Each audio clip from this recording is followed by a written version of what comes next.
எல்லாருக்கும் வணக்கங்க. Welcome to digital Bharathi. TNPSC group 2 உடைய மெயின்ஸ் ரிசல்ட்டை பப்ளிஷ் பண்ணியிருக்காங்க. மொத்தம் 749 வேகன்சி குரூப் 2ஏக்காகவும் குரூப் 2க்கு 80 வேகன்சிக்காகவும் நடந்த தேர்வு. ஸோ இந்த இந்த ரிசல்ட்ல நம்ம எந்த மார்க் வரைக்கும் இருந்தா நமக்கு வேலை கிடைக்கும், அட்டெண்டம் வருமா வராதா அப்படின்றத பத்தி இந்த வீடியோல பார்ப்போங்க. ஓகே, ஸோ வேகன்சி டிஸ்ட்ரிபியூஷன் வச்சு நம்ம கன்சாலிடேட் பண்ணது இதுதான். ஜென்ரல் டவுன்ல 231, ஓபிசி 188ங்க, எம்பிசி 146, எஸ்சி 114 அப்படின்ற வேகன்சிஸ் இருக்கு. நீங்க பாருங்க இதுதான். இப்போ நமக்கு ஓவரால் ரேங்க் எந்த ரேங்க் வரைக்கும் இருந்தா கிடைக்கும் அப்படின்னு பார்த்தீங்க அப்படின்னா, மோஸ்ட்லி பிசியா இருந்தீங்க அப்படின்னா மொத்தமா ஒரு ரேங்க்ல ஒரு 450 500 ரேங்க் வரைக்கும் இருந்தீங்க அப்படின்னா உங்களுக்கு கிடைக்கிறதுக்கு வாய்ப்புகள் இருக்கு. நான் சொல்றது overall rank, not community rank. So 500 rank ஒரு 550 ரேங்க் இருந்தா கிடைக்கும். ஸோ அரண்டம் வந்து இந்த வாரத்துல, அதாவது நம்மளுடைய கவுன்சிலிங் முன்னாடி வருவதற்கான வாய்ப்புகள் இருக்கு. 3 டிஜிட்ல வரும் அப்படின்னு சொல்லிட்டு இருக்காங்க. ஸோ அரண்டம் கொஞ்சம் சேர்த்துவாங்க. ரொம்ப நிறைய எக்ஸ்பெக்ட் பண்ண வேண்டாம். கம்மியாக தான் வரும், ரொம்ப அதிகமாக வராது, மேசிவா வராது. ஸோ ஒரு 100 150 போல வருவதற்கான வாய்ப்புகள் இருக்குங்க. குரூப் 2ல வந்து டிசிடிஓ 296 வேகன்சிஸ், அது வந்து அடுத்த கால்ஃபார்ல வந்து கொண்டு வந்து சேர்க்கறதா சொல்லியிருக்காங்க. அப்போ இந்த அரண்டம்ல வராது. நம்பர் ஆஃப் பீப்புள் எழுதுறதே ரொம்ப கம்மி தான் இதுல, அப்படின்றதுனால வராது. ஸோ அதுல ஓவரால் ரேங்க் வந்து நீங்க வந்து ஒரு பிசியா இருக்கீங்கன்னா ஒரு 50 55 இருந்தீங்க அப்படின்னா அதுல வருவதற்கான வாய்ப்புகள் நிறைய இருக்குங்க. ஸோ நம்ம ஸ்டூடெண்ட்ஸ் நிறைய பேர் ரொம்ப சூப்பரான மார்க் எடுத்திருக்காங்க நம்மளுடைய குரூப் 2A உடைய மெயின்ஸ். ஸோ நிறைய பேர் படிச்சாங்க. நிறைய பேர் ஒரு 50+ பீப்புள் வந்து இப்போ என்னை காண்டாக்ட் பண்ண வரைக்கும் அவங்களுக்கு சர்வீஸ் கிடைக்கிறதுக்கான வாய்ப்புகள் நிறைய இருக்குங்க. 33 ரேங்க் ஓவரால் ரேங்க் ஸோ எடுத்திருக்காங்க. அது இல்லாம 47 ரேங்க் அப்படின்றது எடுத்திருக்காங்க. ஸோ நிறைய ரேங்க் இதுல சூப்பரான ரேங்க் அப்படின்றது எடுத்திருக்காங்க.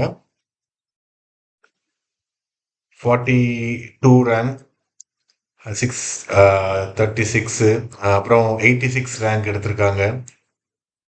514, 188 கம்யூனிட்டி ரேங்க். ஸோ இதெல்லாம் வருவதற்கான வாய்ப்புகள் நிறைய இருக்குங்க. 173 எடுத்திருக்காங்க, 157 எடுத்திருக்காங்க, 317 அப்படின்றது எடுத்திருக்காங்க. ஸோ நிறைய ஸ்டூடெண்ட்ஸ் நான் கலெக்ட் பண்ணல பெருசாக டேட்டா. ஸோ கால் பண்ணி அவங்க வாட்ஸ்அப்பில் பண்ணது. ஸோ இந்த அகாடமில இருந்து ஃபுல்லாக அவங்களுக்கு ஃபோன் பண்ணி கேட்டு மார்க் அப்படின்றதெல்லாம் இன்னும் நம்ம எடுக்கலைங்க.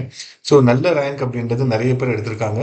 ஸோ நமக்கு ஓவரால் டிஸ்ட்ரிபியூஷன் ஆஃப் வேகன்சிஸ் அப்படின்னு பார்க்குறப்ப டோட்டலா 749 இருக்குங்க. அதுல வந்து பிஎஸ்டிஎம் வந்து போன டைமோட போன டைம் 10 மார்க் வித்தியாசம் இருந்தது. இந்த டைம் கட் ஆஃப் வந்து ஒரு 147, 46 வரைக்குமே கூட வருதுங்க.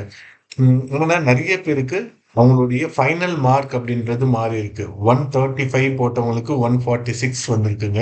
142 போட்டவங்களுக்கு 132 வந்திருக்கு. ஒரு 12லேருந்து 15 மார்க் வந்து அவங்க போட்ட டென்டேட்டிவ் கீக்கும் ஃபைனல் கீக்கும் வித்தியாசம் இருக்கு. ஸோ அவங்க வந்து எக்ஸ்பர்ட் கமிட்டிக்கும் கொஸ்டின்ஸ் கொடுத்துருந்தாங்க இல்லைங்களா? ஸோ அதெல்லாம் சேர்த்து பார்க்குறப்ப 193க்கு தான் முன்னாடி எல்லாம் மார்க் சொல்லிட்டு இருந்தாங்க. ஸோ அதெல்லாம் சேர்த்து பார்க்குறப்ப ஒரு 10 மார்க் போல வித்தியாசம் வருது. ஸோ 10 மார்க் வந்து நிறைய பேருக்கு வந்து ஆட் தான் ஆயிருக்கு. ஒரு சிலருக்கு வந்து கம்மியாவும் ஆயிருக்குங்க. ஸோ 146 போன டைம் வந்தவருக்கு 142லாம் இப்போ வந்திருக்கு. ஸோ 147.6 அப்படின்றது ஒரு சேஃபான மார்க்கா இருக்கும். ரொம்ப அதிகமான மார்க் யாரும் பெருசா எடுக்கல. இப்போ இருக்கிற 1ஆம் ரேங்க் 2ஆம் ரேங்க் பத்தி எனக்கு பெருசா டீட்டெயில் கிடைக்கல. ஸோ நம்மகிட்ட படிச்சவங்க ஒரு 20ஸ்ல இருந்து ரேங்க்ல வந்து வாங்கியிருக்காங்க. ஒரு 50 பேராவது குறைஞ்சது இருப்பாங்க அப்படின்றது எதிர்பார்க்கப்படுகிறது. ஓகே. கவுன்சிலிங் வந்து உங்களுக்கு வந்து ஃபர்ஸ்ட் வந்து ஆன்லைன் சர்டிஃபிகேட் வெரிஃபிகேஷனுக்கு உங்களுடைய டாக்குமெண்ட்ட அப்லோட் பண்ண சொல்லுவாங்க. அதுக்கப்புறம் ஒரு லிஸ்ட் வரும். அந்த லிஸ்ட்ல 1:2 ரேஷியோல இருக்கக்கூடிய ஆளுங்கள எல்லாத்தையும் ஓசிவி குடுத்துட்டு, அவங்களுக்கு மெமோ அனுப்புவாங்க. டே 1, டே 2 அப்படின்னு போகும். 400 பேர் அப்படின்றது டே 1ல போவாங்க. அடுத்து 400 பேர் டே 2ல போவாங்க. ஸோ டே 1ல போற எல்லாருக்குமே வேலை கிடைப்பதற்கான வாய்ப்புகள் நெறையா இருக்கு. ஸோ 749 வேகன்சில நீங்க இருக்கிறீங்களா அப்படின்றத நீங்க செக் பண்ணி பாருங்க. கமெண்ட்ஸ்ல நீங்க உங்களுடைய அ ஓவரால் ரேங்க் என்ன இருக்கு, கம்யூனிட்டி ரேங்க் என்ன இருக்கு அப்படின்ற டேட்டாவ நீங்க குடுங்க. நம்ம ஈஸியா பிஎஸ்டிஎம்மும் நீங்க குடுங்க. அ ஏன்னா பிஎஸ்டிஎம்ல ரேங்கிங் இவங்க தனியா போடல. அதனால பிஎஸ்டிஎம்ல எவ்வளோ மார்க் வரைக்கும் இருக்கிறாங்க அப்படின்றத கண்டுபிடிக்கிறது ரொம்ப சிரமமா இருக்கு. நீங்க கமெண்ட்ஸ்ல போட்டீங்கன்னா, அத வச்சு நம்ம ஈஸியா வந்து அந்த டேட்டாவ எடுத்து ஒரு அனலைஸ் பண்ணி பிஎஸ்டிஎம்க்கு எவ்வளோ மார்க் வரைக்கும் வரும் அப்படின்னு சொல்ல முடியும். ஸோ ரொம்ப மேலோட்டமா பிரிலிமினரியா நான் பார்த்த வரைக்கும் நான் எடுத்து போட்டதுங்க. இன்னும் நம்ம ஆழ்ந்து பார்க்குறப்ப பிசி எந்த கட் ஆஃப் வரைக்கும் வரும் அப்படின்றது கிளியரா சொல்லலாம். ஸோ அடுத்தடுத்த வீடியோவில் நம்ம கிளியரா போடுவோம். சரிங்களா? ஓகே. ஸோ இப்ப நம்மளுடைய குரூப் 1, குரூப் 2, குரூப் 4 உடைய டெஸ்ட் பேட்ச் எல்லாமே ஓப்பன்ல இருக்குங்க. லாஸ்ட் டைம் இந்த குரூப் 2 ஏ உடைய மெயின்ஸ் உடைய டெஸ்ட் பேட்ச் பயங்கர சக்சஸ்ஃபுல்லா இருந்துச்சு. ஏன்னா நாங்க ரொம்ப ரொம்ப டஃப்பான கொஸ்டின் பேப்பரை எடுத்து செட் பண்ணியிருந்தோம். ஸோ இந்த யூடியூப் அகாடமிஸ் எதுவுமே பண்ணல. ஆமா. ஒழுங்கா பண்ணது வந்து பார்த்தீங்கன்னா, இந்த ஏவிஎஸ் அகாடமி மட்டும் தான் பண்ணாங்க. அப்போலோ வெற்றி, அப்புறம் சங்கர் அகாடமி. அவங்க கூட என்ன பண்ணாங்க, ஃபர்ஸ்ட் எக்ஸாம் கேன்சல் ஆனதுக்கு அப்புறமா அவங்க கூட கண்டுக்காம விட்டாங்க. ஆனா அதுக்கப்புறமும் நாங்க யூடியூப்ல ஃப்ரீ டெஸ்ட் பேட்ச் போட்டு அத ஃபாலோ பண்ணோம். அதுல ஒரு 1000கணக்கான பேர் எழுதுனாங்கங்க. ஸோ அதுலேருந்து நெறைய பேர் வந்து நல்ல மார்க் நான் எடுத்திருக்கேன். மார்க் டெஸ்ட் ரொம்ப யூஸ்ஃபுல்லா இருந்தது அப்படின்னு மெசேஜ் பண்ணாங்க. ஸோ கன்டினியூஸா ஒரு 38 டெஸ்ட் 39 டெஸ்ட் அப்படின்றது கன்டினியூஸா எழுதினேன். நெறைய பேருக்கு வேலை அப்படின்றது கிடைச்சிருக்கு. ஸோ இப்ப இப்ப இந்த இதுல வந்து ரேங்க் எடுத்த ஒரு பொண்ணு. அவங்க வந்து என்கிட்ட குரூப் 2 டெஸ்ட் பேட்ச் ஏதோ பிரிலிமினரில இருந்தாங்க. அப்புறம் மெயின்ஸ்ல இருந்தாங்க. ஸோ இதுக்கு முன்னாடி அவங்க போன மெயின்ஸ் வந்து எழுதியிருந்தாங்க. அந்த மெயின்ஸ் பேட்ச்லயும் இருந்தாங்க. ஸோ அவ்ளோ அ எஃபோர்ட் போட்டு லாஸ்ட் டைம் அவங்களுக்கு வந்து குரூப் 2 ரிட்டன் எக்ஸாம்ல தான் ரொம்ப கான்சன்ட்ரேட் பண்ணி படிச்சாங்க. ஃபியூ மார்க்ஸ்ல வராம போயிடுச்சு. 2ஏல கான்சன்ட்ரேட்டே பண்ணல. ஸோ இந்த டைம் 2ஏல நல்லா சூப்பரா பண்ணி டாப் மார்க் அப்படின்றத எடுத்திருக்காங்க. சரிங்களா? ஸோ அவ்ளோ எஃபோர்ட் தொடர்ந்து யாரு படிச்சுட்டு இருக்காங்களோ அவங்களுக்கு வந்து ஒரு நல்ல ரேங்க் குடுக்கறதுக்கு தயாரா இருக்கு. இந்த டிஎன்பிஎஸ்சி ஒரு நல்ல பதவி குடுக்கறதுக்கு தயாரா இருக்கு. ஸோ தொடர்ந்து படிங்க. படிச்சீங்க அப்படின்னா, இந்த வருஷம் இல்லனாலும் அடுத்த வருஷம் வரும். ஸோ அதுக்கு வந்து இவங்கலாம் வந்து பெரிய எக்ஸாம்பிள். யாருமே முதல் அட்டெம்ப்ட்ல 1வது ரேங்க்கோ, 10வது ரேங்க்கோ, 20வது ரேங்க்கோ, 30வது ரேங்க்கோ எடுக்கல. தொடர்ந்து யார் பயிற்சி பண்ணிட்டு இருக்காங்களோ அவங்க தான் எடுக்குறாங்க. நான் குரூப் 4ல வேலையில இருக்கிறேன். அப்படின்றவங்க நீங்க எலிஜிபிள் பொட்டன்ஷியல். நீங்க அடுத்த குரூப் 2க்கும், குரூப் 1 போறதுக்கும் நீங்க தான் எலிஜிபிள். ஏன்னா நீங்க ஏற்கனவே படிச்சிருக்கீங்க. இன்னும் கொஞ்சம் ஆழ்ந்து உட்கார்ந்து டெய்லியும் டைம் ஸ்பெண்ட் பண்ணி படிங்க. எனக்கு பார்டர்ல வருது.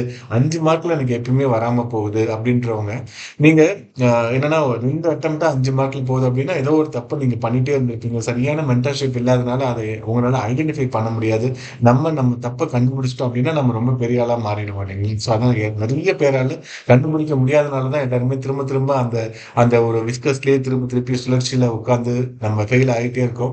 என்ன நம்ம எங்க நம்ம மிஸ் பண்றோம் அப்படின்றத பாருங்க. ஸோ எங்களுடைய டெஸ்ட் பேட்ச் வந்து இருக்கிறதுலே டஃப்பான கொஸ்டின் தான் எடுத்து வைப்போம். நாங்க வைக்கக்கூடிய டெஸ்ட் பேட்ச் நீங்க எழுதிட்டு டிஎன்பிஎஸ்சி எக்ஸாம் எழுதுறப்ப ரொம்ப ரொம்ப ஈஸியா இருக்கும். அவங்க எவ்வளோ காம்ப்ளிகேட்டடா கேட்டாலுமே கூட லாஸ்ட் குரூப் 2 குரூப் 4 உடைய ஆ ஃபர்ஸ்ட்டு ஜெனரல் தமிழ் இப்ப இங்க படிச்சவங்க ஸ்டேட் ரேங்க் 2லாம் எடுத்திருந்தாங்க. அவங்க சொன்னாங்க, "உங்களத விட டிஎன்பிஎஸ்சில ரொம்ப ஈஸியா தான் இருந்தது. குரூப் 4 உடைய ஜெனரல் தமிழ் அவ்ளோ டஃப்பா கேட்டிருந்தாங்க. அவ்ளோ டஃப்பா கொஸ்டின் அப்படின்றது செட் பண்ணுவோம். டெஸ்ட் பேட்ச் அப்படின்றது நம்ம எங்க தப்பு பண்றோம், எது நமக்கு தெரியல அப்படின்றத தெரிஞ்சுக்கிறதுக்கு தாங்க.